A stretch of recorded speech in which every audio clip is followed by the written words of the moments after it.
सर्वदेव मई गौ माता की जय। गावो विश्वस्व मातर। बंधुओं, गाय विश्व की माता है। गौओं का संरक्षण, गौओं का संवर्धन, गौओं की सेवा मनुष्य के जीवन को बदल देती है। गोपाष्टमी पर जो लोग गौदान करते हैं, गौग्रास करते हैं, गौओं की सेवा करते हैं, तो पद्म पुराण में लिखा है वह फल अनंत गुना हो जाता है। शास्त्र कहता है जो लोग गौ हत्या को रोकते हैं, उसे रोकने का प्रयत्न करते हैं, उनके पूरे कुटुंब में कभी किसी की अकाल मृत्यु नहीं होती। जो लोग नित्य ही गौ सेवा करते हैं, उनके पितर असंतुष्ट नहीं रहते। आपके सामने गौ माता का वर्णन क्या करें। उनकी महिमा तो अपरंपार है। शब्द बोने हो जाते हैं, समय कम पड़ जाता है, लेकिन गौ माता की महिमा का वर्णन नहीं हो सकता। तुलसी वृक्ष न जानिए, गौ को जानो न ढोर, गुरु मनुज न जानिए, ये तीनों नंद किशोर। निश्चित बात है, गौ माता में 33 कोटि देवता निवास करते हैं।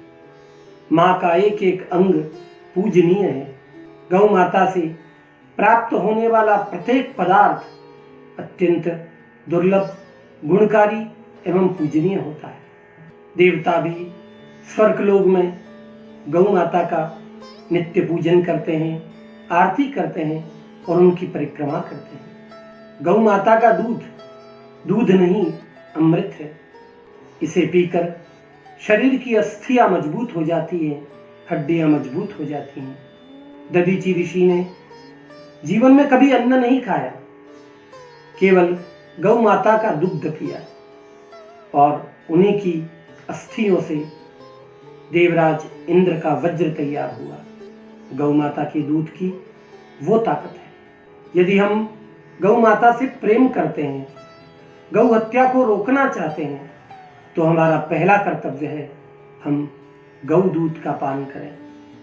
सबसे ज्यादा गौ माता के दूध का प्रयोग करें, उससे गौ हत्या रुकेगी। यदि हम संकल्प ले लें कि हम चमड़े से बनी हुई कोई भी वस्तु काम में नहीं लेंगे, तो गौ माता की हत्या रुक जाएगी। यदि हम सोच लें बाजार का कोई घी नहीं, गौ माता के दूध से निर्मित घी का प्रयोग ही करेंगे, तो निश्चित रूप से मेरी गौ माता बच जाएगी। यदि आपके घर में आपका बच्चा पढ़ाई में कमजोर है, उसकी स्मरण शक्ति कमजोर है, तो आप उसकी नासिका छिद्र में, नाक में गौ माता की घी की बूंदें डालें। ऐसा 15 दिन तक करें, आपको अद्भुत परिवर्तन दिखेगा। गौ माता के घी से याददाश्त शक्ति, स्मरण शक्ति बढ़ती है। माइग्रेन जैसी समस्या, मस्तिष्क के सभी रोग दूर हो जाते हैं। गौ माता का दूध और गौ माता का घी मनुष्य की सकारात्मक सोच में वृद्धि करता है। गौमूत्र भी गंगा जल के समान अत्यंत पवित्र है। जिस मनुष्य को कैंसर के प्रारंभिक लक्षण हो, उसे यदि प्रातः और सायंकाल एक एक चम्मच गौमूत्र दिया जाए और प्रतिदिन गौ के संपर्क में उसे रखा जाए, तो निश्चित रूप से उसका कैंसर रोग मिट जाता है। और जो नित्य ही गौमूत्र का सेवन करते हैं, उन्हें तो किसी प्रकार के संक्रमण की कोई संभावना नहीं बनती। गौ माता के गोबर से बने हुए उपलों से यदि आप हवन करते हैं या उन उपलों पर यदि आप भगवान को भोग लगाते हैं, धूप देते हैं, तो आपके पितर अत्यंत प्रसन्न हो जाते हैं। जो व्यक्ति अपने जीवन में गौदान करने का इच्छुक है, वह या तो गौदान गौशाला में करे या ऐसे ब्राह्मण को गौ दे जो गौ को पालता हो। ब्रह्म विवर्त पुराण में लिखा है, जो व्यक्ति पूरे 1 वर्ष तक 365 दिन गौ माता की सेवा करे, उसका दर्शन करे और उसकी परिक्रमा करे, उसके मन का जो भी मनोरथ हो अवश्य ही पूरा हो जाता है। इसमें कोई संशय नहीं। 22 नवंबर 2020 को गोपाष्टमी का पावन त्योहार है।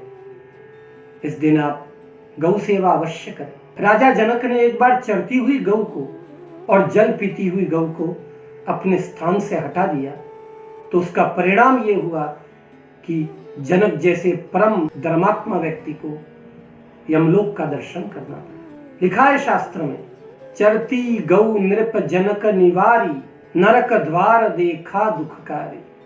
मैं आपके सामने गौ सेवा का क्या वर्णन करूं, अवर्णनीय है। सूर्यवंश के राजा दिलीप, उन्होंने गौ की सेवा की।